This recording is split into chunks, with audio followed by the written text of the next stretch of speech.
مننه جمیله وروره ډېر زیات چې نن راسره آنلاین سوې. دواړه به د کمپیوټر ساینس د ټکنالوژي په اړه مجلس وکړو او د اکثره شاګردانو محصلینو هغه اساسي پوښتنې چې یې کړي یا ستا څخه یا زما څخه هغه به ورته حل کړو. خو د ټولو د مخه که لطف وکړې ځان دا زموږ ټولو لیدونکو ته معرفي کړې او د ځان په اړه یو څه ووایې ورته. سلام انجینر صاحب، ډیره مننه. زما احترامات، سلامونه ټولو وطنوالو ته. زما نوم جمیل باسط دی. نعمتیار تخلص کومه د ننګرهار ولایت یم، د خیوې ولسوالۍ. زمونږ کلی ګوریک نومیږي او په قام پشیان یو. ابتدایي زده کړې مې په ننګرهار کې کړي دي. له ننګرهار عالي لیسې څخه فارغ یم. بیا د آی سی سی آر بورسو له لارې هند کې مې کمپیوټر ساینس لیسانس کړی دی. بیا له هغې نه بعد مې همالته ماسټري کړې ده. بیا له ماسټرۍ بعد د انتخاباتو په کمیسیون کې د 2019 ریاست جمهوریت انتخاباتو په دور کې په آی ټي برخه کې مې کار کوو، دغه ډیجیټلي رایو په دې چارو کې. او بیا له هغې نه بعد موږ خپل یو سټارټ اپ درلوده د پکسل هب په نامه، چې هدف مو دا و چې ټکنالوژي عامه شي او په پښتو او په دري ملي ژبو باندې ټکنالوژي خلک استفاده کړي او په خپله خوښه استفاده کړي. نو بیا د هغې سټارټ اپ نه بعد ضرورت شو، بعضې مشرانو ملګرو ویل چې تاسې باید دولت ته راشئ. نو بیا مې د SIA ملي نه د برقي تذکرو د سیسټم سیکیورټي سپیشلیست په توګه کار شروع کړ. او بیا څه وخت بعد له هغې نه اترا ته ولاړم، چون هلته هم د ملګرو خوښه وه چې د 10% ټکس چې کټ کېږي دا RTDMS ریل ټایم ډیټا منیجمنټ سیسټم چې ورته وایي. نو دا یو ډېر لویه ملي پروژه وه او ډېره حساسه وه. نو بیا هلته د سیسټم سب ډایرکټر په توګه مې کار شروع کړو 2022 تر اخره پورې په وطن کې وم. بیا له هغې وروسته نو جرمني ته راغلم، د مهاجر په توګه ومنلی شوم. اوس فعلا مهاجر یم. او ماشاءالله ډېر غټ مزل دې کړی. راځو مکتب دورې ته. مکتب دوره کې ستا خپله علاقه‌مندي وله چې کمپیوټر ساینس شروع کړې، کله که ځینې موږ چې ډېرو به راته ویل چې په کانکور کې 15 انتخاب که، په هغو کې ډاکټري وه، طب و، انجینري وه، کمپیوټر ساینس و. نو اکثره شاګردان به موږ ولاړو، هغه 15 انتخاب به مو کول چې ټولو به دغه راته ویل. که ستا خاص علاقه‌مندي دې سره وه چې د کمپیوټر ساینس ووایه. بلې، زما تقریبا ټول انتخاب کمپیوټر ساینس و ننګرهار لپاره. او بیا دویم دریم ولایت مې انتخاب کړی، خو کمپیوټر ساینس مې ټول انتخاب و. او دا له دې زما د مکتب له دوره د کمپیوټر سره کار شروع شوی. هغه وخت کې چې وینډوز 98 و، د هغې انسټالیشن به په کمانډونو کې موږ به هغه کوو. زما ډېر ښه یادېږي چې زه په یو د کمپیوټر دوکان کې شاګرد وم. ما د والد صاحب یو شاګرد و، بیا هغې په ترو هغه معرفي کړی وم چې دا کمپیوټر او د برقي سامان آله سره ډېره دغه لري، لیوالتیا لري. ما ته ډېره جالبه وه چې دا برقي شیان ولې یو آوټپوټ راوړي، دا د دې تر شا څه شی. موږ به هغه وخت کې بورډ ورته ویلې، دا اوس چې موږ تاسې مدر بورډ وایو که نه، یا به یو چپ به و، کم ټایپ دا معلومات نه و. آی سی چپ بس، نه کپاسټر چا پېژندنه، بس یو مستري و، هغه د ټیو مستري و، ټي وي ټلویزیونز. ما یې نوم دې یاده وته. دغه د کمپیوټر پلورنځي دوکان سره خپل یو مستري درلوده، لکه اوس چې موبایلونه لري. نو زه به هغه سره هم ناست وم. دا کوم آی سی به چې پړسېدلې وه یا کپاسټر چې موږ کله دغه شي ولټیج های شي، دا به هغه بدل کړ، چې 2 لاینونه به یې ورته ټچ کړل، هلته به یې امپیر کلکولیټ کړ. زه به حیرانه وم چې دا څه شی. نو هغې نه مې زما علاقه زیاته وه او ما غوښتل چې دغه اساس باندې پوه شم چې ولې دا شیونه هپن کېږي، وای چې دا شی راځي و. او بیا خوشبختانه داسې فیلډ ته او داسې یو هیواد ته ولاړم چې ډېر ښه د دې کلیرنس راته وشو چې له کوم ځای شروع کېږي او کوم ځای ختمېږي. ما دغه ورځ مې هم ډېره ټیټه یادېږي. ما والد صاحب، موږ ډېر ورونه خویندې وو او هغه د ډېر کم معاش خاوند و. دا پیسې د کور لپاره به رسول سخت و. هغه به لکه موږ باندې د تعلیم لپاره ډیر انویسټمنټ کوو. اولیت به ډیر تعلیم ته ورکوو. په یو نړیواله موسسه کې د پښتنه کېږي چې تا د اوږد سفر دغه 20 کلن ایکسپیرینس په منیجمنت او په دې کې چې لري غټه لاسته راوړنه سره ده، نو هغه به ویل چې ما په خپل اولاد انویسټمنټ کړی او هغه ته مې تعلیم ورښودلی دی. نو هغه د وینډوز به یو کلاس و او یو به د افیس و، که یادېږي دي. وینډوز افیس وینډوز کې به نوټ پیډ او پینټ او دا تا چې یادواري وکړه دغه به یې ښودلې.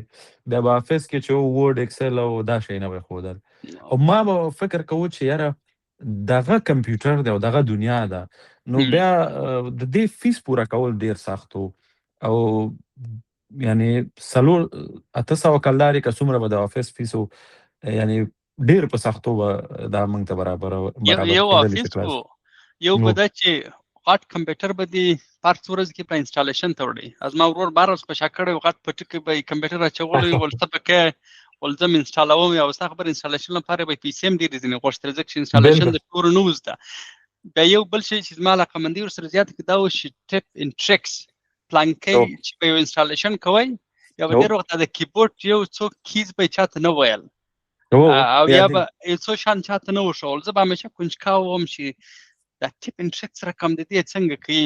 اصل کې زه په سافټویر او په کوډ او په دې چې پروژه د هیڅ نه پیدم. زما همیشه داسې فکر و چې زه ورې ولاړ سم یا به کمپیوټر جوړوم یا به گیم کوم. داسې اضافه فکر مې نه و. په هغه وخت کې ما ویب سایټ هم نه پېژندل چې WWE چې شي ده. صرف دغه یو څو کاره وه چې هغه وخت کې رواج و. ټولو ویل چې پلانکی کمپیوټر لري. ما هم غوښتل چې زه کمپیوټر ساینس وایم. ډاس ته به یې کوډونه ویلې لکه سی ډي ډي آی آر، دا نارمل کمانډ چې موږ لرو. موږ فکر کوو چې دغه کوډ دی. تاسو خو به دومره نه یې په ادب شوي انجینر صاحب. زمونږ ما چې کوم کمپیوټر دکان کې زه شاګرد وم، مخکې یادواري مې وکړله. له دویم منزله به ما دا د کمپاکټ پیسیانې به وې انټل دا غټې درندې پلنې، دا به ما په اوږه کړل. د مستري ته به مې ښکته زیرزمینۍ وکړه، هلته به مې راوړل. یا بعضې وخت به منیټر یې به ډېر سوځېدلې، د افغانستان برق به سټیبل نه و. دغه به استاد ما ته ویلې چې دا ویسه مستري ته موږ ورکشاپ یو ځای کې وو او خرڅلاو بل ځای. نو دا به دومره تکلیف و ما لپاره چې زه به اوس دا یعنې کوم امیج او هغه مستري چې و هغه د پاکستان و. هغه وختونو کې د افغانستان کمپیوټر ساینس د پوهنځي زیاتره استادان پاکستانیانو او ډېر غټ معاشونه به یې اخیستل. موږ به وایو چې دو سره کم کمال دی چې موږ پرې نه پوهېږو او دا پاکستانیان ډېر لایقه دي لکه اوس چې د ډاکټرانو په هکله ویل کېږي. بیا خوشبختانه خدای داسې چانس برابر کړه چې موږ له هغو نه هم پرمختللي هېواد کې زده کړې وکړلې او بیا بالاخره دا راته ډېره ساده او بسیطه مسله معلومه شوه، خو وخت یې ډېر ونیو. اوس که ته یو محصل چې زما اوس تا غوندې په سټیج کې خوست نه دي، اوس خو کمپیوټر استعمالول غواړي کمپیوټر ساینس شروع کړي، ځینې وخت دغه انګېزه ورسره چې یا انجینري وایم یا کمپیوټر ساینس وایم یا طب وایم، ته به څه سپارښتنه ورته وکړې چې دی څنګه پوه شي چې علاقهمندي رښتیا د کمپیوټر ساینس سره ده که د نورو رشتو سره ده؟ دا خو هغه وخت کې کشکې موږ ته چا ښودلی وی. دا ډېره اسانه ده. که تاسې په ریاضیاتو کې ډېر لایق یې او د ریاضي سوالونو حلول درته ډېر خوند درکوي او معادلې درته اسانه ښکاري، په ذهن کې امیجنري کنکشن ډېر کولی شئ، پرابلم سالوینګ خوی درکوي چې یاره زه مشکلات څنګه حل کوي، یا دا خوی درکوي چې کیوراسیټي لرئ چې یو شی څنګه جوړ شو، څنګه باید حل شي، یا ذهن د نوې آیډیاز او دغه ښه جنریټ کوي، آیډیاز چې یو ښه کنسپټ ډیزاین کولی شي.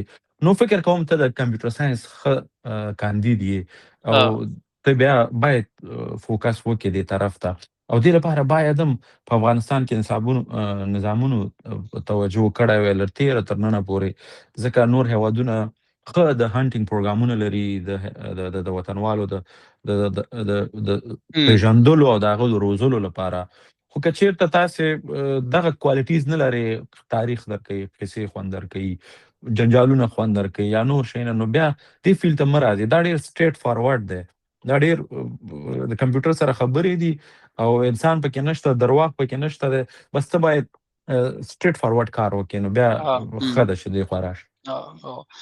ځکه که زه ولاړ سم شاته او زه محصل سمه، زما دید یو څه متفاوته ده.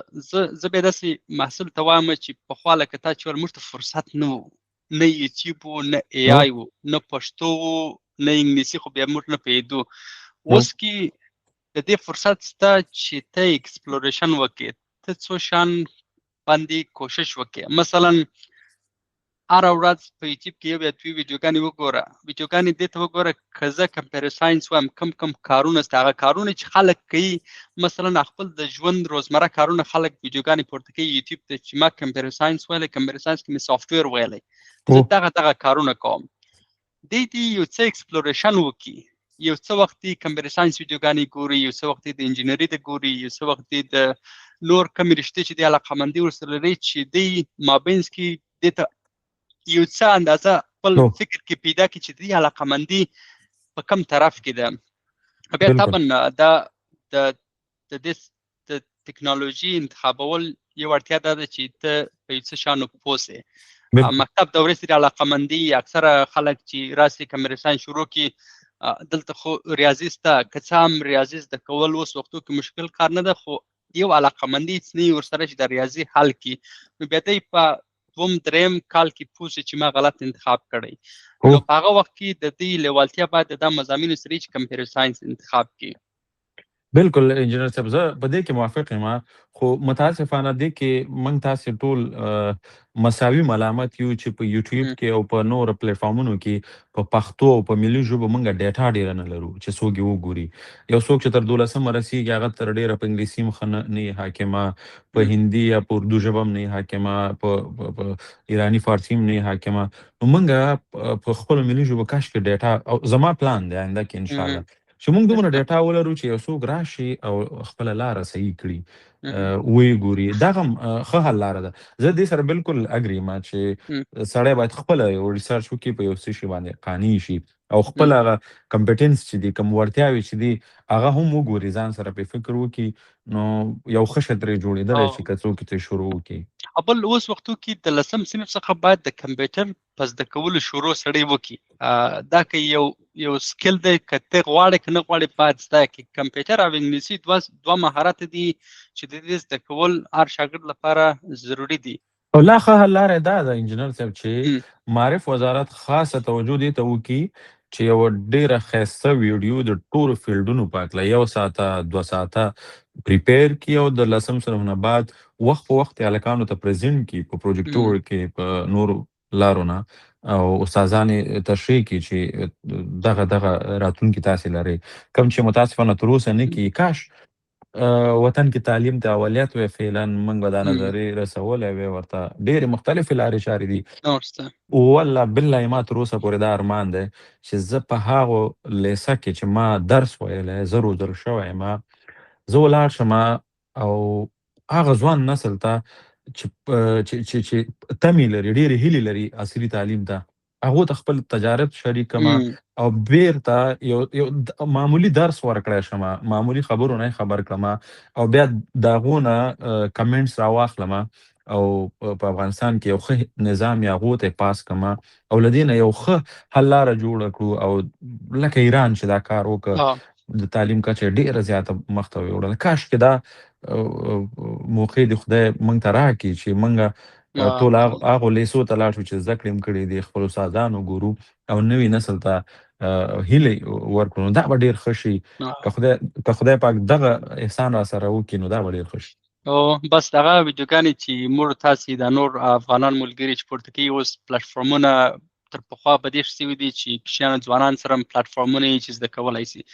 اوس راسه یو شاګرد په 11م کې پوه شو چې د علاقمندي په کمپیوټر ساینس سره ده، دی که کانکور ته ځي او یا شخصي وایي، دی باید کم کارونه د 12م ورته شروع کړي چې کمپیوټر ساینس د آمادګي د 12م ونیسي.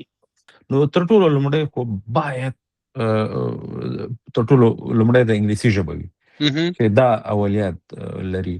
دویم د کمپیوټر ساینس مربوط ریاضیاتو مضامین دي، HTML CSS جاوا سکرپټ، دا داسې شیونه دي چې تاسې یو عادي ټیګ هم ورکړئ، یو ښایسته شی پرزنټ کېږي تا په کمپیوټر باندې، یعنې تا هغه دلچسپي ډېروي. ضرور نه ده چې پې پوه شي ولې دا کار وشو یا مرکب لنګویج څه شی دی پروسیجر لنګویج څه شی دی object orientation نه فقط یو څو کمانډ ورکړي نتیجه وګوري یا دا اوس اپډیټ دنیا کې 2016 کې خو زما تر ټولو سترونګ دغه به دا ورته ریکمنډیشن چې وایب کوډینګ باندې کار وکړي اے آی راغلی ده AI راغلی ده او د AI سره د وایب کوډینګ کانسپټ معرفي شوی دی تاسو یو ډیر ښه پروفیشنل پرومپټ ورکوئ او ښایسته ویب سایټ جوړیږي بیا که وروسته مو لیسانس کوو او د دې هغه بیک ګراوند باندې پوهېدلې هغه بیک اند پروسس باندې پوهېدلې نو هغه بیا تاسې په سپیشلایزیشن کې کلیر کولی شي که لیسانس نه بعد ماسټرۍ کې او په دې بیا پوهېدلی شي د انګلیسي زده کول ډېر اساسي ده د کمپیوټر ساینس د زده کړې لپاره متاسفانه په پښتو ته په دریم کتابونه نشته ځکه چې اکثره مشهوره کمپنیانې یا ټرمینالوژیز چې راځي ټول د امریکا او اروپا څخه راځي او هغه ټرمینالوژیست اکثره په زموږ په ژبو کې لغاتونو ترجمه هم نشته او بل دونه دوامداره ترجمه کیږي نه چې بیا وساتي نو د انګلیسي زده کول زه در سره 100% موافق یم دغه ترڅنګ یو بل کار چې هر شاګرد کولی شي لکه تا چې ول وایب کوډینګ دی د ای آی څخه په استفاده داسې مهارتونه زده کولی سي چې په هغه کې د کمپیوټر اساسات هم پکې کمپیوټر یې خراب سي د ای آی څخه مرسته غواړي چې کمپیوټر ورته جوړ کړي اوس ای آی به دا همکاري ورسره کوي چې هم به کمپیوټر ورته جوړ کړي او هم به وروښيي چې دا مشکل د څه شي ده دا د یو مثال د کمپیوټر د جوړولو ده یو HTML لکه تا چې ول یا جاوا سکرپټ لپاره یو کوچنی ویب سایټ یا پورټفولیو جوړول ای آی ته ورکی ای آی به مرته تشریح کوي او هم ورته جوړي او هم به اساسات ورشي نو د انګلیسي ترڅنګ د ای آی پروګرام په موبایل کې درلودل فرض ده ځکه چې دا خو بالکل دا خو زه باور هم لرم چې ډېرو سره به د جنریټیو ای آی اپلیکیشنونه د چټ جی پی ټي جیمینای دا ټول باید موجود وي موږ د دې زمانې خلک د دې پیړۍ خلک یو وخت کې به خلکو ټیپونه ځان سره ګرځول واړه جیبونو کې یا ساعت شو دا ډېر زیات مهم و بیا یو وخت کې دا واړه موبایلونه و بیا سمارټ فون شو اوس ټرند دا دی د دې زمانې غوښتنه دا ده چې ته سمارټ فون کې دننه د ای آی موډل باید ولري او ای آی د کمپیوټر ساينس لخوا جوړه شوی د په کمپیوټر ساينس کې تر ټولو ښه نتیجه ورکوي متاسفانه زمونږ هیوادوالي مشکلاتو لپاره استفاده کوي دینی مسایلو کې پښتنې پیدا کوي تاریخي مسایلو کې پښتنې پیدا کوي بیا راشي کینې وګړبي ګړبه یا دې لپاره دا کار نه دی شوی چې ته راشي یو ای آی نه یو عادي پښتنه وکړي په خپله خوښه او بیا هغې نه بعد خلکو ته کینې غلط ترجمې وکړي حتی ما ځینې ملایان وکتل په منبر باندې له ای آی نه غږېږي دا ډیره جالبه و ما لپاره چې د جمعې ورځ د تقریر لپاره دو ای آی ته پرامپټ ورکړي په موضوع باندې هغه ورته زر هغه موضوعات یا ډیر خلک تاریخ ای آی ته ورکوي دا غلطې چارې دي بلکې موږ تاسې په کومه طریقه چې جوړ شوی څه لپاره چې جوړ شوی دې لپاره باید استفاده کړو نه دا چې موږ اختلافاتو لپاره استفاده کړو نو دا ډیره ښه حل لاره ده که څوک کمپیوټر ساینس راځي له ای آی نه پرته خو له ای آی او یوټیوب او د ګوګل د فری کورسونو علاوه دو خو نشي کولی نړیوال مارکیټ میچ د اوس یو شاګرد انتخاب کړ چې کمپیوټر ساينس وایي په 12م کې دا ویل چې انګلیسي ورته ضروري ده باید وایي د انګلیسي ترڅنګ دا ویل چې باید ای آی پروګرام پکې انسټال کړي او د کمپیوټر هغه اساسات وایي چې هغه که HTML که نور د کمپیوټر داسې عمومي زده کړې یو کورس ته ورسي اوس راځي یا شخصي پوهنتون ته ځي او یا دولتي پوهنتون د کامیابه کېږي د کمپیوټر ساينس شروع کړي دلته ما چې کمپیوټر ساينس شروع کړي په اول سمستر کې مې ټول مضامین یاد کړل موږ سی پروګرامینګ ویل زه والله که په دې پوهېدم د کومه ځای شروع کېږي چیرې ختمېږي د دې لپاره چې په امتحان کې پاس سم نو زه راولاړ شم ټول مې یاد کړه نه په پوهېدم چې څه وکړم چا مشوره حفظ مې کړه ټول او په هېڅ شي په اې ټو زد په هېڅ شي نه پوهېدم چې دا څه معنا لري اوس یو شاګرد کمپیوټر ساینس راغلی د کوډینګ د شان د اول ځل لپاره یا ورته داخل سي نو یا په ډېرو موضوعاتو نه پوهېږي ډېر کتابونه ورته بیخي ناولده دي ستا په نظر دی باید د کمپیوټر ساينس د اول سمستر شروع کړي کوم شان په نظر کې ونیسي او څه باید وکړي دا د ټریکی او سخته پښتنه د انجینر صاحب رښتیا راته وایم په جنجال به مې واړی دوه شیونه دي یو که چېرته افغانستان کې کمپیوټر ساينس وایي یو بیرون وایي زه د پاکستان او هندوستان او د دې درته وایم چې د دوی کریکولم سره زه موافق یم، خو د افغانستان کریکولم سره نه یم موافق، متاسفانه. او د هغې لپاره زه خپل دلایل لرم. دا کومه خبره چې تا وکړله په جونیئر کالج کې هندیان پاکستانیان دو خپل نسل روزي، دو د سټټسټیک سره بلد دي، دو د ډیر اساساتو سره قوي بلد دي، او دو چې کله کالج ته راشي پوهنتون ته راشي نو دې ته ډیر اسانه وي. او موږ تاسې څه شی کړي 14 مضامین مکاتبو کې لوسي، ډیر سخت ډکي دماغ مو، هیڅ فوکس نشو کولی. نو دا شی نه راته ډیر کمپلیکیټډ ښکاري او د شروع نقطه نه ښکاري راته. زما یادېږي زه په هند کې په دې شیانو بالکل نه پوهېدم، اول یو سمستر خو په هیڅ شي هم نه پوهېدو. ما یو کورس وکړ، په هغه کورس کې کس هم داسې و چې هغه هم په دې پروسس نه پوهېده، په دې ترتیب نه پوهېده. نو هغې موږ ته به ډایرکټ د سی د فنکشن ټاپک یې شروع کړ. ها دا چې تا هلته لیبرري څه وایي، ویریبل څه وایي، دغه شروع کړ، ډایرکټ به یې فنکشن شروع کړ، بیا به ګنګ شو موږ.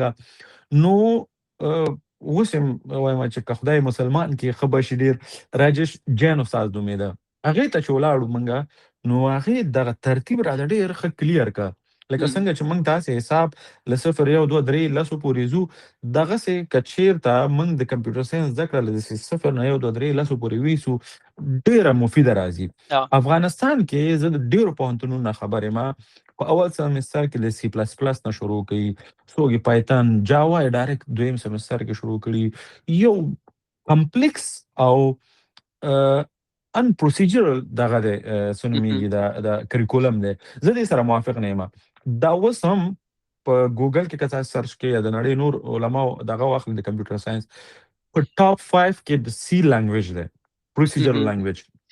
باید موږ په ترتیب سره شروع وکړو. زده کړه چې کوو، زه د پروګرامینګ لنګویجونو کې د سی ډېر طرفدار یم، او وجه دا ده چې تا ته اساس درکوي، بیسکس د سټرانګ جوړوي. پروسیجرل لنګویج د هر کنسپټ ډېر په اساسي شکل زده کوي.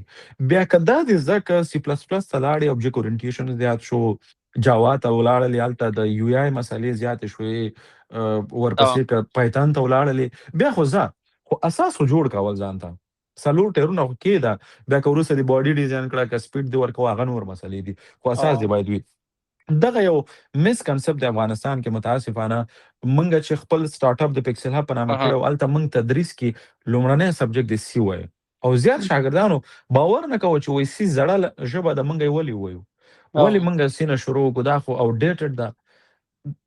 بعضې شیونه داسې معنا لري لکه یو طب پوهنځي کې چې یو ډاکټر ووایي چې زه ولې د فارمسي نه یا د دوا د ساختار نه شروع وکړم، زه ولې د دوا اساسات او یا عضوي کیمیا او یا د نوره کیمیا چې دا ولولم، حال دا چې د معایناتو لپاره لیبارټري کې های لیول ماشینریز دي، او زه باید په همدې باید ډایرکټ پوه شم. دا غلط کار دی. ته به اساس پیژنې، بیا به بل قدم، بیا به بل قدم، بیا به بل قدم ته. او د افغانستان په کریکولم ډیزاین کې دغه اشتباه له اوله شوې ده. دوه شیونه چې زه ورسره بالکل موافق نه یم، ترتیب د کریکولم، او بل په اوپن سورس ټکنالوژیانو فوکس نه کول. موږ ټول مایکروسافټ باندې فوکس کوو. افغانستان ته چې ولاړ شي، موږ ځان تړو مایکروسافټ سره. دغه کار د جرمني کړی دی. دا اوس غټ غټ حکومتي پروژې په لار اچوي چې څنګه له د یو د وینډر نه دا ډیپندنسي ختمه کړي او اوپن سورس ته مایګریټ شي. او په هند کې که وګورئ، که پاکستان کې نورو کې وګورئ، اپریټنګ سیسټم درته لینکس وایي اوپن سورس، لیسی درته شروع کوي جاوا اوپن سورس، پی ایچ پی اوپن سورس، پایتن اوپن سورس. دغه ترتیب زما ډېر خوښ دی. حتی موږ پوسټ سیکول وایي چې هغه فری اوپن سورس دی. خو زه په دې عقیده یم چې یو پروسس د لرنینګ، پروسیجرل لنګویج، بیا ورپسې اوبجیکټ اورینټیشن، بیا همداسې ایزینس، او تر پایتنه که ورسېدلې او غټو لیبرریو ته د پانډاس وغیره ته د لاس واچو، ښه خبره ده. او جمع اوپن سورس باندې فوکس. زه په ایس آی ملي کې چې وم، زموږ مشران چې ول، هغه هم له هند نه، امریکا نه، حتی ډګریانې درلودلې، د اسټرالیا نه، نو هغو هم ټول دا فوکس و چې موږ څنګه خپل سرور اوبنټو ته یا ریډ هیټ ته ویسو، که موږ ای سی 2 په ای ډبلیو ایس کې اخلو، هغه څنګه موږ اوپن سورس دغه کو. او خاص فوکس همدا و چې اول ځل لپاره په افغانستان کې په سپرینګ بورډ د جاوا فریم ورک چې دی، په دې باندې سټرانګ کار وشو، او دومره جالبه کار و چې د هغې ځینې کارمندانو چې څوک هم بیرون وتلي دي یا څوک هم چې پاتې، هغه نړیوال مارکیټ ته برابر دي. او دا د یو د یو روزل شوي او تکړه جمهوري نسل نتیجه وه چې موږ دې ته ډېر فوکس وکړو. اوس څه شی دی؟ اوس چې خبرېږم انجینر صاحب، یعنې تاسې باور په خدای وکړئ 2021 پورې د یو شخصي پوهنتون 1400 کمپیوټر ساینس شاګردان ول، 1400 او د 2023 اخره پورې زه هغه مربوطه پوهنتون سره غږېدم، هغو تعداد راغلی 350 ته 250 ته، دغه یې رینج و د کمپیوټر ساینس د محصلینو. نو تاسې څه وکړئ؟ نو بیا ګروت کمیږي. په دا د سره 100% موافق یم. کله چې کمپیوټر ساینس شروع کړي، د کمپیوټر ساینس کې فاونډیشن باندې ځان پوه کول فرض دي. که فاونډیشن باندې پوه نه سوې، 15 کاله وروسته که ته په واسطه مې ځای ولګېږې، ته به بیرته ځې فاونډیشن به زده کوې. بالکل. د دې زده کولو لپاره اوس هر څه شاګرد آماده دي. د ای آی په مرسته زده کولای سي، د یوټیوب څخه زده کولای سي، کتابونه شته. متاسفانه که زموږ کریکولم صحیح نه وي، خو ته ډېر نور ریسورسز لرې چې بې له دې چې ته هغه وخت په هغه کریکولم ضایع کړې چې هغه تا ته په درد نه خوري، هغه کولی سي د یوټیوب څخه په ځینو معتبرو کورسونو او وړیا کورسونو تېر کړې او هغه مهارتونه زده کړې. اسانه طریقه به یې دا وي چې که ته یو کریکولم زده کوې، کولی سي د هغه څخه 3 4 5 عکسه دا مضمون د چاپټرو څخه واخلې او ورکړې ای آی ته چې په نن عصر کې دا مضامین زده کول او په دې مضامین کې کم اساسي شیان زده کول مهم دي. یوازې پر هغو تمرکز کول او دغو نه زده کول چې هغه مضمون پاس کول، نور هغه تمرکز او فکر صرف په دې وکړه چې کم مضامین تا ته په 2024 کې په درد خوري. ډېر داسې شیان راغله چې د ای آی د راتګ سره هغه بیخي له منځه ولاړه. او متاسفانه د افغانستان په اکثره پوهنتونونو کې اوس هم داسې شیان تدریس کېږي چې په 2024 کې د هغه استعمالول یا په نن ټکنالوژي کې د هغه استعمالول هیڅ نشته. نو او بل دا چې د زده کړې لپاره ضرور نه ده چې هغه ستا استاد همیشه مسلکي. پخوا خو فرصت دا و چې یوټیوب نه و، انټرنیټ نه و، کتاب پورې ټول ارتباط درلود، ای آی نه و.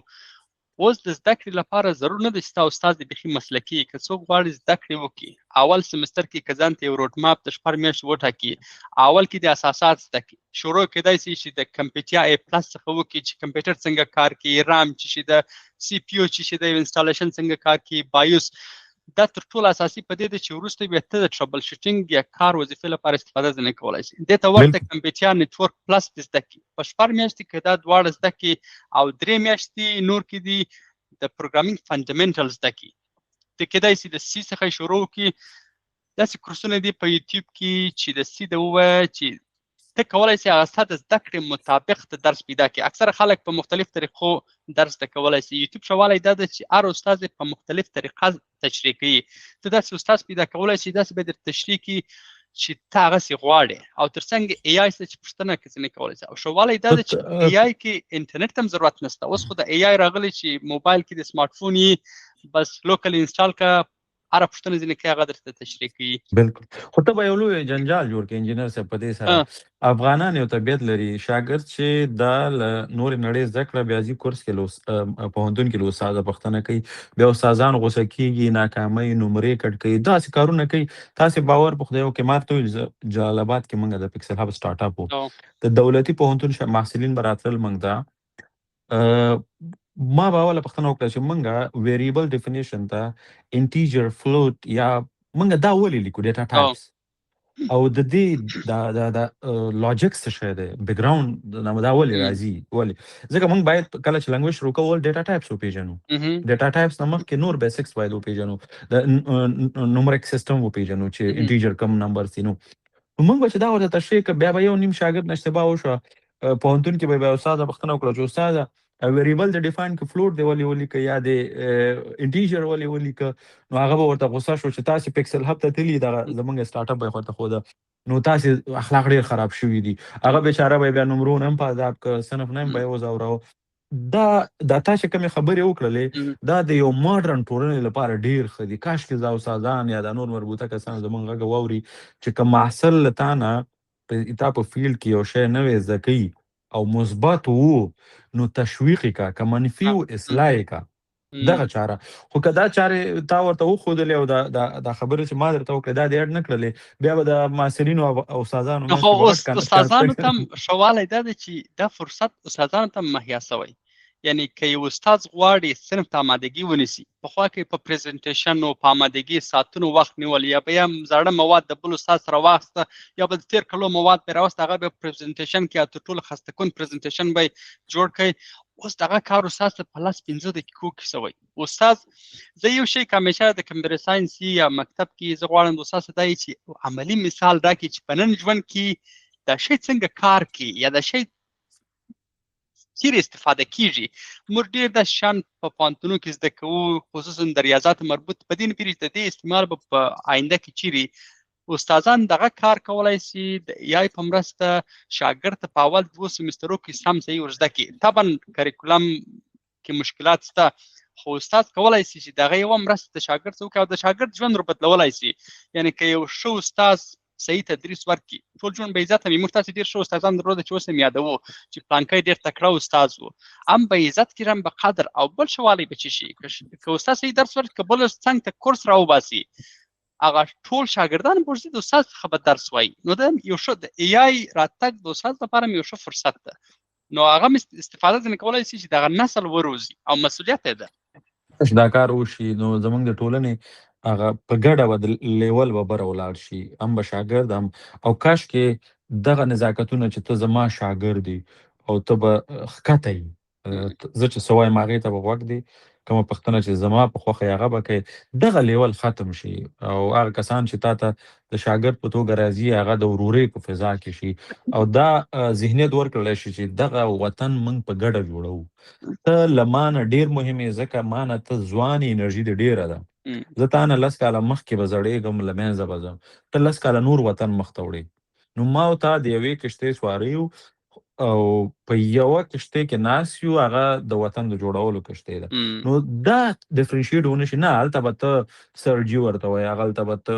هغه څه وایې چې هغه یې غواړي هلته د استادانو سایکالوجیکل سچویشن دغسې نه وي چې شاګرد پرې زړور لاړ شي دا منم اکثر استادان چې د خواشینې می قار می سخت سوالونه ولي هغه اکثر وخت هغه استادان چې ډېر په مضامینو پوهیږم نه دغه یو ځان تر ریزن جوړ کړي چې څوک پوښتنه ځینې ونه کړي چې بیا په امتحان کې سخت سوالونه راولي راځي یو شاګرد پوهنتون تر څنګ وایي کوشش کوي چې هغه پوهنتون مضامین پاس کړي خو تر څنګ کمپیوټر پلس هم په اول سمستر کې وویله نیټورک پلس هم وویله فنډامنټل وویل شاګرد ډېر تشویق ده اوس د رشته انتخابي په افغانستان کې په دوم سمستر کې یا په دریم کې د رشته بندي کړي چې یو د آی اس بخش ته یو د نیټورک بخش ته او یو د سایبر سکیورټي د فکر کوم سته دلته دې څخه بیا لار ورکه سي چې د رشته انتخاب دی باید آمادګي د اول سمستر ونیسي چې تر هغه وخت پوسي چې زه کوم رشته ته ځم د رشته انتخاب دوه شیونه دي انجینر صاحب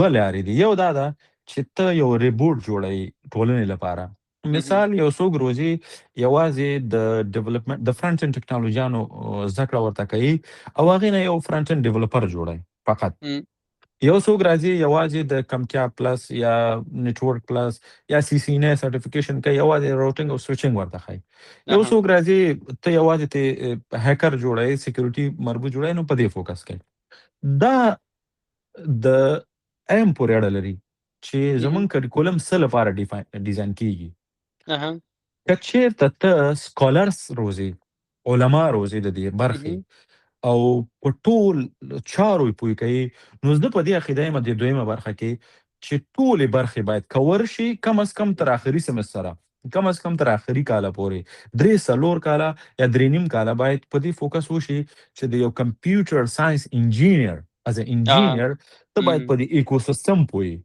چې زه څه شی ټایپ کومه باینري کې په څه شي کنورټ کیږي په دې لنګویج کې معنا څه ده په دې لنګویج کې معنا څه ده دا لاجیک څه شی دی فرنٹ اینڈ ټیکنالوژي څه شی دی بیک اینڈ څه شی کوي ډیټابیس څه شی کوي اے پی آی څه شی کوي نیټورک پروتوکول څه شی کوي دغه ټول ایکوسیستم انډرسټینډینګ چې د تھیورټیکلی او پریکټیکلی دې ته زه کمپیوټر ساينس انجینر وایم دا دواړه لارې شته په نړۍ کې اوله کې ما فکر کوم چې دا یو لار ده چې یو کمپیوټر ساينس انجینر جوړ شي دا ټولې چارې باید ویل شي نه زه چې کله دلته اروپا ته راغلم په جرمني کې د هاوس بلډینګ په نامه یو کنسپټ دی 3 کلن یا 2 کلن زده کړي دي یو کس یوازې په نیټورک کې روزي یا اونلی فوکس یې دی هغه د پروګرامینګ په ډېرو شیانو نه پوهېږي که نه نو اوس د هر هېواد د هرې جغرافیې واکداران دا ډیسایډ کوي دغه د تحصیلات عالی وزارتونه دا ډیسایډ کوي چې موږ کم کټګوري کسان روزو دواړه روزو که یو کټګوري روزو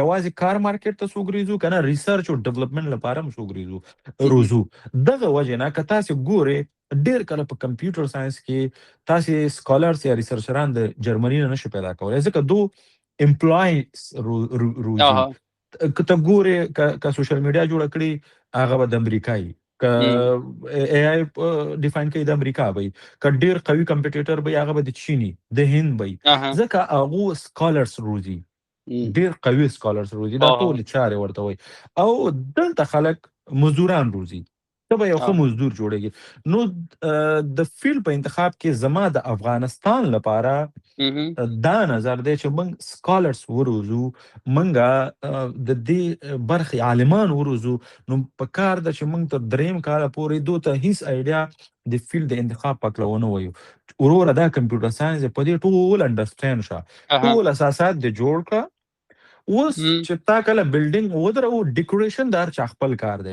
تو کم کلر ورکي کم ډیزاین ورکي کم سه برابرۍ دغلته بیا نور تا خو خدا چې سافټویر انجینرینګ کې کته نیټورکینګ ته زی ته سایبر سکیورټي ته زی کلاود انجینرینګ ته زی او اوس خو ډاټا ساينټیست کېږي او اوس خو اي آی انجینر درنه جوړه دا اته کار دی او دا د هرې جغرافي خپل غوښتنې مطابق ټارګټس ټاکل کیږي چې زما د خاورې ضرورت څه شی دی زه څه شی ټارګټ کوم مثال افغانستان لپاره باید یو پورا سټډي وشي په هغه سټډي نتیجه کې باید ویل شي چې موږ راتلونکي 10 کلو 15 کلو کې کوم نو انجینرانو ته ډیر ضرورت لرو اي آی انجینر ته سافټویر انجینر ته نیټورک انجینر ته سکیورټي انجینر ته به هغه مطابق فوکس هم برابر شي نو دا بیا یو کامیاب پروسه اوسې زما په نظر ده کېدلی شي اختلاف د نظر موجود وي نور علما د دې برخې به خپل نظر لري او دا یو بحث ضرورت لري زه آی ورک خو به خدای سره موافق ام په هغه ممالک کې چې ټکنالوژي وده کمزوره ده ورې موږ د کمپیوټر ساينس انجینر ته ضرورت لرو یو نفر ته چې په عموم کې پوسی او په اوږد مهاله ډول په سکتور کې تغیرات راولي هغه یو سپیشلیست نشي کولای بل هغه کسان دي چې غواړي کمپیوټر ساينس وايي هدف دی چې ولر سي مارکیټ کې کار وکړي دا غوړ لپاره لکه تاسو یادوري وکول هغه کورسونه چې انټرنیشنل دي هغه کورسونه ویل دي ته ضروری دي مثال په ډول دوه قسمه دي یو دا چې ته د افغانستان دننه کار کوي که چیرې د افغانستان دننه ته کار کوي ته باید جنرالیست یې جنرالیست په دې معنی چې تا باید سیسکو میوسز دی مایکروسافت میوسز دی څه د پروګرامینګ هم دی څه په ویب سایټ هم پیږي او که چیرې بیا د زړه چې په یو وخت کې فریلانسینګ وکړي یا د افغانستان څخه د باندې کار وکړي د افغانستان څخه د باندې کار کولو کې جنرالیست په کار نه د خلکو هلته سپیشلیست په کار ده نو چې شاګرد دوم سمستر کې یا په شپږم سمستر کې رشته انتخابي دی باید تر هغه وخته په دې ځان پوکي چې څه غواړم که هدف د دې چې وظیفه یې کېدای شي د کمپیوټر ساينس سره سرټیفیکیشنز وکړي کمپیوټر ساينس یوازې چاته وظیفه نه ورکړي او کمپیوټر ساينس چې خلاص کې عملی دنیا کې کار کوي د کمپیوټر ساينس په ډیر کم فیصدي شان دي چې ته په عملی کار کې استفاده کولای شي نو دې سره چې همکاري کوي هغه سرټیفیکیشن کورسونه دي چې دې د باندې وای د کورسونو ویل لپاره بیرته هغه خبرې تر راځو چې ای آی ستا یوټیوب ستا دغه ټول ستا نو د رشتې انتخابول کدي په اول کال کې تاسو وکړئ چې 3 میاشتې د نتورک درس وایي یو 3 میاشتې د پروګرامینګ د وایي یو میاشتې د ایکسپلور کی دا شی ټول وکوري د رشتیا دی یو شل د ساته قانوني د رول د کته یو شی شل ساته سی وای ستاسو دغه سر په خلاصي چې علاقه مندي دسته کیا کدی په دغه اول کال کې چې بیا وروسته رشته بندي کړي دغه شل ساعت د 10 ساعت پر مضمون تیر کی چې دغه نو پوس چې علاقه مندي په کم یو کې د کدی په رشته بندي کې هغه رشته انتخاب کې بیا وروسته په هغه کې کورسونه او رشته کې سپیشلایزیشن وکړي چې په افغانستان د باندې وظیفه ورته پیدا کیږي ایگزیکټلی دا مسله بالکل زه موافق یم انجینر صاحب او پاتې د سایبر سکیورټي خبره که یو څوک رشتہ په افغانستان کې ډیر کم یې شاید د خني چې د رشتہ انتخابي یو نفر د سایبر سکیورټي سره به خزيات علاقه لري دا څنګه رشتہ انتخاب کړل او کبیر ته شاته زیاده څو کله تجربه کارونه او وظیفه نړیوالو افغانستان دننه په ملي پروژو کې د کار وکوي. یو نفر راځي غواړي وایي زه غواړم سایبر سکیورټي وم. دا هم ډیر پروفیشنل پښتنه ده انجینر صاحب. که زه شاته ولاړ شم نو او په دې پوه شم چې زه یو پردي وطن کې مهاجر کېږم، نو کله به زه سایبر سکیورټي ونه وایم. او دې خپل دلایل دي. زه په مارکیټ کې مخ شوم. اول سایبر سکیورټي ته د یو سیستم د یو ادارې حساسو ځایونو کې کار کوي. د مهاجر په توګه او د افغان په توګه څوک در سره بیرون باور نه کوي. خارجیان په تیره که د نړۍ هر هیواد وي، خپله خاوره دې نه وي، نو په ستا باندې څوک دا اعتماد نه کوي. زه ډېرو داسې ادارو سره مخ شوی یم چې هلته یې لیکلي چې افغانان د ملت په توګه موږ دلته نه منو، باور نشته زموږ اپوز شر.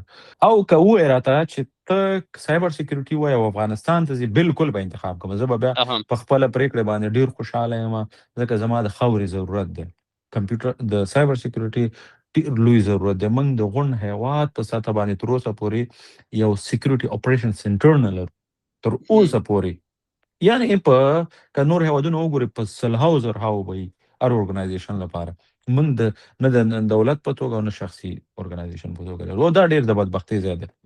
که اوس څوک راځي سایبر سکیورټي ته، دوه ډپارټمنټ دي. یو خو یې تا هغه نیبیوس یا چې دا کټس چې ورته وایي، د سایبر کټس چې ورته وایي، یا هغه خلک چې یو څو ټولونه وګوري، یو څو کوډونه وګوري، سکرپټونه وګوري، او هغه بیا وایي چې زه د هیک کوم یا د واتساپ هیک کوم، او یا دا خو ډېر طفلانه خبرې دي. او باید هم دې نه خودداری وشي. که چېرته موږ ریل کمپیوټر ساینس ته راځو او بیا سایبر سکیورټي ته راځو، په سایبر سکیورټي کې چې دی لومړی دوه فیلډ دي، افنسیو دی او ډیفنسیو سکیورټي ده. افنسیو یعنی ته هیکر یې، ته حملات کوي په سیسټمونو، پینیټیشن ټیسټنګ کوي، ولنربیلیټیز ډسکور کوي، ته د یو سیسټم کمزوري ګوري، بیا هغې ته مختلفې حملې ډیزاین کوي. او دا چارې عموما هیوادونه چې دي د سایبر آرمي کې یوه برخه دا وي چې چا سره جنګونه یې اختلاف وي، هغو دغه برخه خلک راځي. او په شخصي لیول کې په دې کې خلک د بلیک میل لپاره دا کار کوي. په افغانستان کې خلک ډېر بلیک میل کېږي د هیکرانو لخوا، د نورو فراډس او سکیمز لخوا.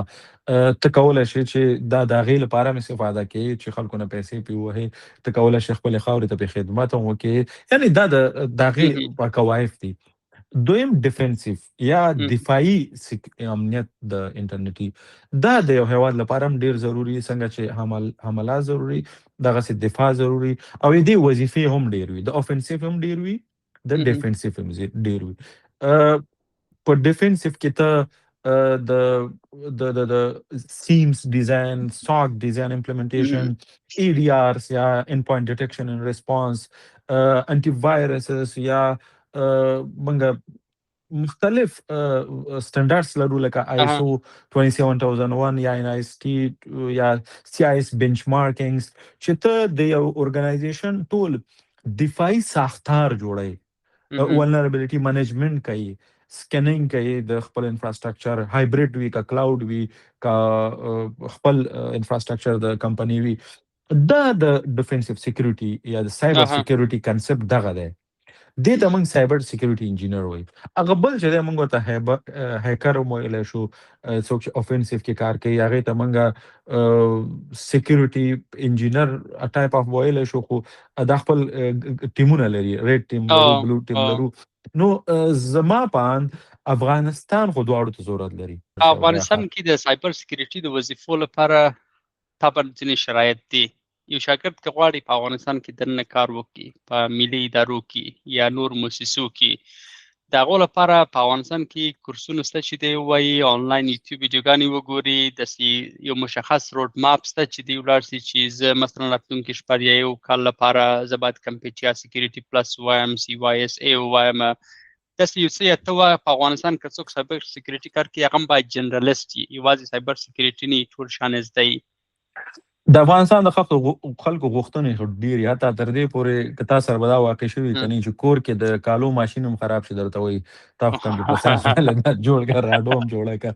دا یوه بدبختي ده متاسفانه چې پروفیشنالیزم ته ریسپیکټ نشته دی په ټولنه کې او اداري لحاظ باندې. خو که چیرې غواړي څوک په دې برخه کې کار وکړي، کوم چې ډېر زه ضرورت ګورم، ضرورت شته خو قدر یې نشته دی. زه خبر یم د هغه ملګرو نه چې د وزارت داخلې سره په دې برخه کې کار کوي، د مخابراتو سره کار کوي. د هغو معاش ضعیفترین معاش دی. د هغو قدر صفر دی او غوښتنې ته یې د نړیوال سیکیورټي انجینر په توګه کېږي که نه. دا ډېر د بدبختۍ او د افسوس ځای دی چې موږ تر اوسه پورې د نړۍ د دې وخت ضرورت ونه پېژنده او د خلکو قدر نه پېژنو. دا اوس چې زه تا سره خبره کومه د یو سیکیورټي انجینر په دولت کې 18,000 نه تر 22,000 افغانیو پورې معاش که نه، چې سایبري برخه کې کار کوي. افغانستان کې که څوک غواړي سیکیورټي زده کړي، زما به غوښتنه ترې دا وي چې لومړی د لینکس اپریټنګ سیسټم سره باید ډېر زیات اشنا وي. ډېره ضروره ده. او په تیره کې په لینکس کې د ډیبین بیس فلیور او په ډیبین کې بیا کالی یا پیرټ دغه دوه اپریټنګ فلیور دي چې دو سره که اشنایي ولري، دو ډېر ښه ریډیمیډ ټولز ورکوي لکه میټاسپلایټ یا دې ته ورته موږ هایډرا او نور لرو چې هغه دې کې فری پرووایډ کېږي. ورپسې سکرپټنګ ډېر مهم دی چې ته د سکرپټ په لیکلو د پایتان په سکرپټ یا بیش په سکرپټ لیکلو باندې اټومیشن باندې پوه شي چې یو کار دی اټومیټ کې سکرپټنګ باید ترسره کړي. دا ډېره مهمه ده. نیټورکینګ ډېر زیات مهم دی په سایبر سکیورټي کې. اساسي خبره بیخي چې ته د پیکټ له اول نه تر اخره په دې پروسیجر پوه شي چې کوم ځای نه انیشیټ کېږي، سنډر څوک دی، ریسیور څوک دی، هیډر کې څه شوي، کوم ځای کولی شي دغه باندې بور شي، پروټوکول څه شی دي، دا ټولې مسلې باندې باید ډېر پوه شي په سایبر سکیورټي کې.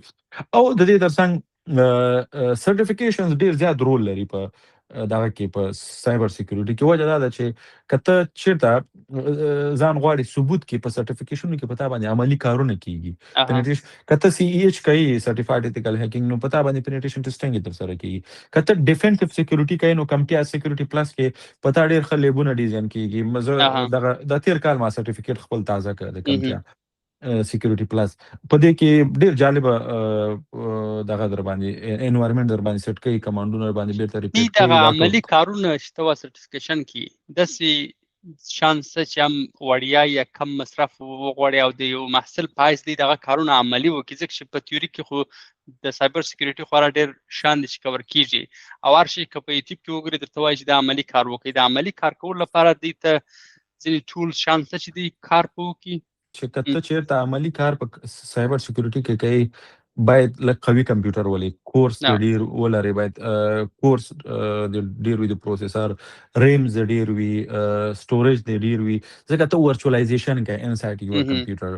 کله چې ورچوالایزیشن وکړي نو د هغې نه بعد اټیکونه انیشیلایز کوي، ډیفنس انیشیلایز کوي، سیمز ډیزاین کوي. نو هغې لپاره سټرانګ هارډویر پکار دی او هغې کې پاسبل ده چې ته فری ټولز یوز کړي.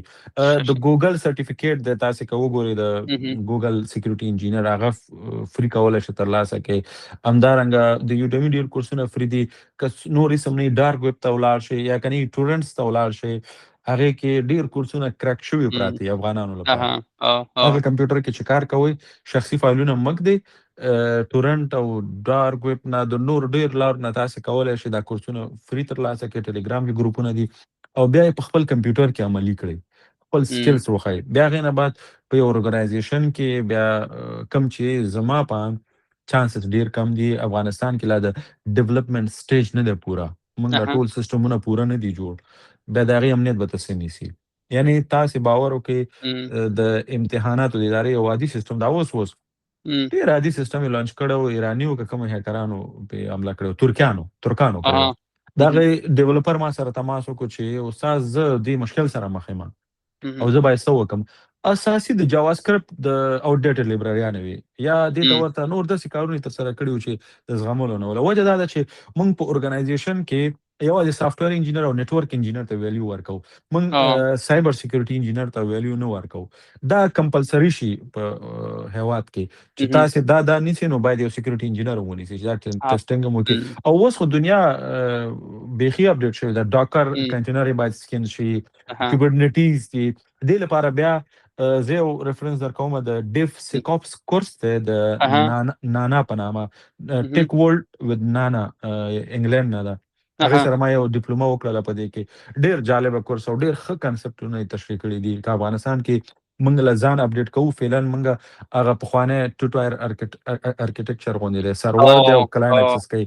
که موږ کنټینرایزیشن او مایکرو سرویسز ته ځو چې هر څوک خپل کار وکړي او د هغې لپاره بیا ډیفسیکوپس پکارېږي د ډاکر کنسپټونه د کیبرنیټیز د ډیفسیکوپس د ګیټ کنسپټونه د ګیټ ریپوزیټریانو سکین کول دي دغه ډېر شیونه دي چې زمونږ د افغانستان لیول متاسفانه تر هغې نه دی رسېدلی او هغې لپاره اوږد مزل پکار دی او اوږد مزل لپاره یو ښایسته نظام پکار دی چې ټول راټول چې کوم چې نه لرو مونږه نو پردي وطن کې متاسفانه دغه مشکلات شته کم عصر او ټکنالوژیانې چې په ورځ په تغیر کې یا د لیمو تاسو استعمالوو په افغانستان کې متاسفانه نشته که زدم کې د هغه ځای کې د استعمال ځای نشته نو بیا طبعا چې یو شی یو څه زده کړي او عملي کار پونه کې انګېزه دې ختمیږي او هېرېږي دې اوس خو مو د شاګردي سنیولې تر کار پورې خبرې وکولې یو بل حشر چې متاسفانه زموږ د پاته د زموږ تاسې خوندې دي موږ تاسې د په دفترو کې لیدلي زموږ په دفتر ډېر اساسي وظیفې لري او ماشاءالله ډېر لایق هم دي دوی که غواړي په کور کې ټکنالوژي اړوند مضامین زده کړي یا غواړي په یوه رشته کې په ټکنالوژي کې مخ ته ولاړ سي دوی ته سپارښتنه لري چې دوی څنګه کولی سي زده کړې وکړي د کور دننه کم اپورچونیټیانې دوی ته شته دا سخته پوښتنه ده چې زمونږ خویندې بالکل لایق دي دا پروګرامینګ لانګویج نه دی سی دا یو فیمیل جوړ کړی اول ځل دا ځکه خو ډېر کمپلیکس هم دی ځکه پروسیجرل لانګویج دی دا په دې دنیا کې کنټریبیوشن د ښځینو لخوا دی د کمپیوټر لومړنی ایډوانس لانګویج چې دی هغه سی هغه د یوې ښځې کمال و نو د خویندو لپاره زه په تاسف سره وایم چې اوس ښه چانسز نشته وجه دا ده چې که چیرې ته فریلانسینګ ته موټیویټ کوې نو افغانستان ته د پیمنټ ګیټ وی نشته ویزا کارت نشته ماسټر کارت نشته خو ناهیلي نشته دی تر اوسه موږ لا چانسز لرو مثال په توګه که چېرته یو څوک ځان کې وړتیا ګوري وایب کوډینګ د اوس زمانې ښه ضرورت دی د وایب کوډینګ په واسطه کولی شي دو ټولینګ سایټونه چې ورته وایي که نه اوس یو جالبه کنسپټ راغلی دی پاکستانیان ترې ډېره استفاده کوي هندیان ترې ډېره استفاده کوي دو سوچ کوي یو ایډیا ډیولپ کوي د اے په مرسته باندې چې زه یو مشکل حل کړم صحیح ده مثال په ډول ډیټ کنورټر یو مشکل دی یا د دې ته ورته یو بل مشکل دی یا د امیج جنریشن د اے په واسطه یو مسله حل کوي یو ښه ټول جوړوي اے آی بیس یا نارمل بیا دې ټول ته دو ډیجیټل مارکیټینګ کوي امپروف کوي ټرافیک راوړي بیا د دې ټرافیک نه بعد چې دا ویب سایټ ښایسته جوړ شو د دې کټګورۍ مربوطه کمپنیو ته کول ایمیلینګ چې ورته وایي بنچ اف ایمیل ډیرو کمپنیو ته لیږي ورته وایي چې ما دغسې یو کمال کړی دی او تاسې د کمپنۍ په دې برخه کې د دې ضرورت دی که غواړئ تاسې واخلئ تېره اونۍ یو پاکستاني په 80 میلیونه پاکستانیو باندې که 80 کروړه یې ویلې یو ټول یې خرڅ کړی دی یو ټولینګ ویب سایټ یې جوړ کړی 8 میاشتې پرې کار یې کړی نو خویندې کولی شي چې یو ډېر ښه کنسپټ پریپیر کړي بیرون کې که خپلوان یي خرڅلاو پیسې د هغې د اکاونټ له لارې وغواړي په چا اعتماد لري دویمه برخه په ای کمرس کې راتللی شي خویندې شاپیفای ډېر ښایسته ویب سایټ په ایزي جوړوي درته په عادي کورسونو باندې دو کولی شي ښایسته پروډکټس ډیزاین کړي که چېرته خپلوان بیرون یو شاپیفای سټور لانچ کړي یا د امازون ایبی یا د ای کمرس ډپارټمنټ ته خویندې راتللی شي چې په هغې کې کار وکړي اے آی انجینرینګ ته ټایپ اف راتللی هم شي خو دا لږ کمپلیکس کار به افغانستان ته ځکه دا فیس ټو فیس ډېر انالایز غواړي ډسکس غواړي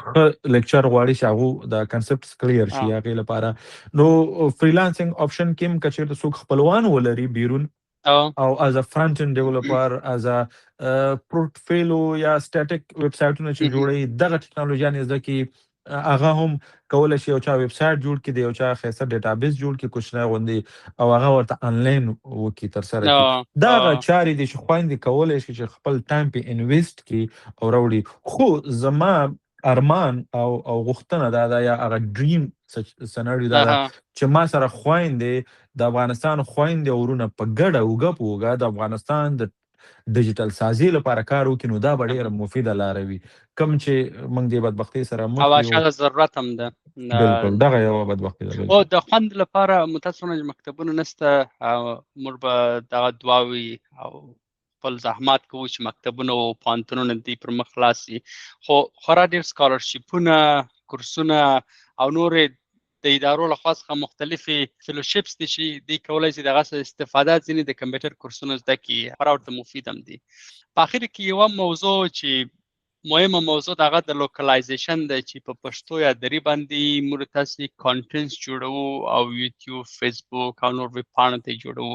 د دې اهمیت افغانانو ته او عموما په افغانستان کې څه ده؟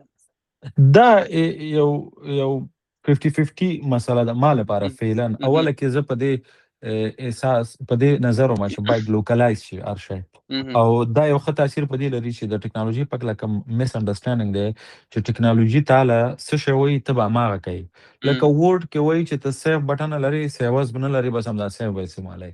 یا دې ته ورته موږ افغانستان کې یو مایندسیټ جوړ شوی و چې مایکروسافټ ټوله ټکنالوژي دا، او هغو چې څه وایي هماغې نه علاوه بیرون څه نه کېږي. نو لوکلایزیشن دې لپاره هم پکار ده چې د ولس بلیف جوړ شي ټکنالوژي زموږ واک کې هم راتلی شي او ایزي ټو یوز شي، په روزانه چارو کې هر سړی استفاده کړي.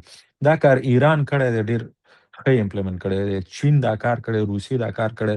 خپل ملي ژبو ته د ټکنالوژي راوړل دا صحیح کار دی، البته په ملتونو په سطح باندې. پروفیشنل په توګه د آی ټي انجینر په توګه د کمپیوټر ساينس د زده کړیال په توګه، لاریروي په توګه زه دا ډېر نه پریفر کوم چې ته دې باید هم پروګرامینګ لنګویج هم په ملي ژبه کې زده کړې، که نه کنسپټ دې تشریح شي خو دومره نه. دویمه برخه په ملي ژبو باندې ملت پوهاوی دی، تدریس دی.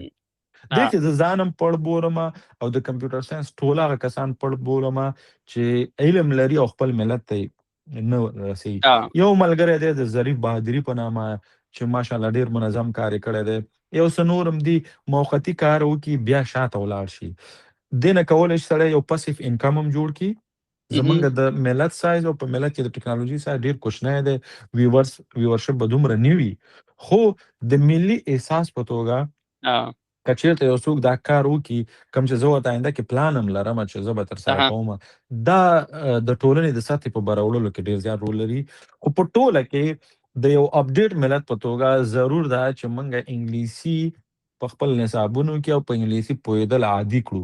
هغه هېوادونه چې هغوی کې انګلیسي عادي ده لکه پاکستان، هندوستان او یا نور ټول چې ونیسي په اسیا کې، هغو ډېر کامیاب او پرمختللي دي نسبت هغو نه چې په خپله ژبه ډېر کلک ولاړ دي.